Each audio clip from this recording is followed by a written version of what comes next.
understand what they might be feeling. You know, being an abductee yourself, it gives you more rapport, it gives you more of an understanding of what they're going through and their fear and their confusion because you've had maybe not the same experience. And I think, you know, if you go into a therapeutic role because you've worked on overcoming your issues, it gives you a much better perspective on the issue in helping somebody else overcome it and work through it. Oh, that's absolutely true. In a technical sense, most researchers in the UFO field are not really researchers at all, including me. Researchers in a technical sense, in a scientific sense, gather data in very specific scientific methods, and use scientific method laid down by the ologies and hard sciences. The rest of us are often degreed, trained, or specialists in some particular realm of work. And the second tier of investigators, from research down, they're the investigators from my point of view. And they're investigators in a technical sense. They're like me, cops, journalists, private investigators, intelligence people, or have some facsimile of that background. They may be ex-police officers, retired intelligence officers, or emeritus status of some degree that they have in training. The rest beyond that of UFO investigators usually are just simply enthusiasts or ufologists. They can call themselves anything you want, but they usually don't have qualifications that match. And again, one of the big problems with most investigators out there in the world today that are these big hotshots and very famous people is that they've never had a UFO experience in their life, and they honestly don't have any. They could not be invited into a court of law as a witness. I mean, they cannot contribute anything to the conversation because they weren't there. Mm-hmm. And so as an investigator who was an abductee, I was a captured audience, so to speak. I mean, I didn't have a choice. Literally. I literally didn't have a choice there. And but the choice I did have was to let it go until they got my son. At that point, all bets are off. But I mean, you bring up some really good points, you know, but when you talk about areas like UFOs, I mean, you know, I'm so involved in the psychic phenomena world and the ghost hunting world. I mean, even though my role is doing the psychic stuff for the ghost hunting stuff, but they're not anything that you can prove, quote unquote, using the scientific method. I mean, I think maybe the intuitive work, you could at least set up case studies, you know, and do it in a little bit more of a scientific setting if you really wanted to, but it's still totally subjective.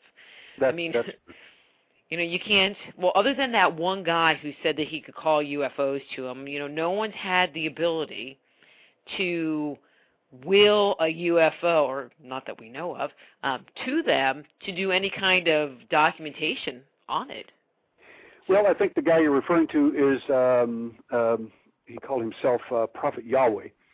Mm-hmm. And I know the guy, and people have asked me about people like this from time to time. I said, what you have to understand is every 2 to 5 years, we're going to get a new cosmic messiah. I said, you guys are new, and so when you see these type people, you're all freaked out and excited and amazed. I said, what you don't understand is they're going to be debunked by the alien. They're given usually good information in the beginning to make them look very credible. Then when everybody thinks, oh, my gosh, they got it, and they're really the hot stuff, then all of a sudden they'll, like this world-class psychic in Australia 2 years ago, told everybody on the Internet that when the aliens were coming, the exact day, the whole 9 yards, and she's very well-respected and a very decent, honest lady. She had been told all that. The problem is they didn't show up. And, of course, she was debunked and trashed and everything else you can imagine. She has absolutely no reputation now. But she didn't know that's what they do. And Prophet Yahweh, like everybody else, gets debunked in the end, and he gets set up, basically. And that happens, and it happens a lot in this field. And so when we'll have another one in another year or so, and they'll crop up, and they'll have all the answers and so on and do some funny, neat stuff. And then they'll go down in flames just like all the rest of them. I said, I've been doing this stuff for over 40 years. I've seen these people come and go like candy.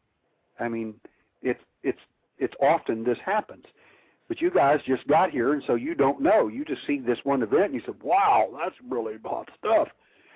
But the fact is that they're going to be debunked, and it's just a matter of time. They'll get set up big time, and then they'll be told the big one, and the big one won't happen. And it happens every time. Entities are very deceptive, very deceptive. Well, and some of the stuff that you're talking about and what I was reading, because I talk about attached entities, ones that actually enter into the auric field and influence you for whatever reason.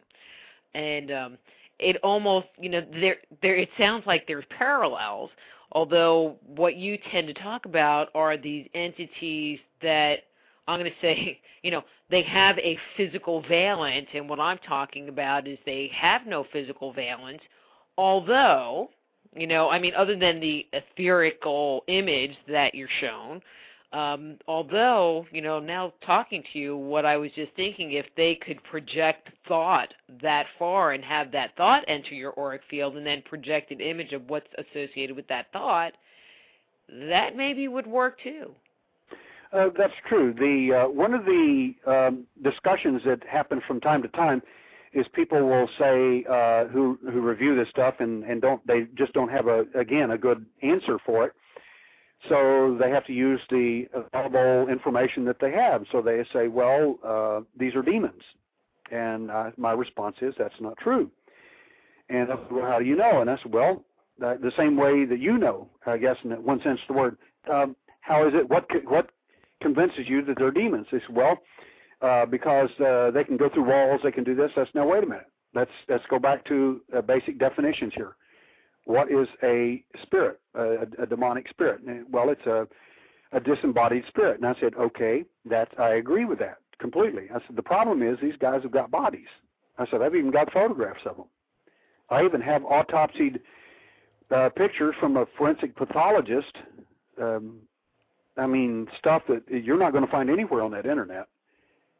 Real stuff. And I'm sorry, but they're very physical and they're very real. Cool. Wholesome.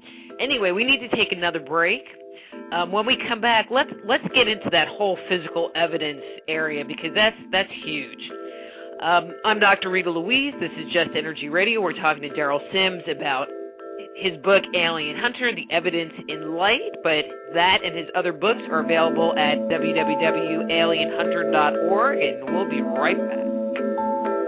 Just Energy Radio with your host, Dr. Rita Louise, will return right after these messages.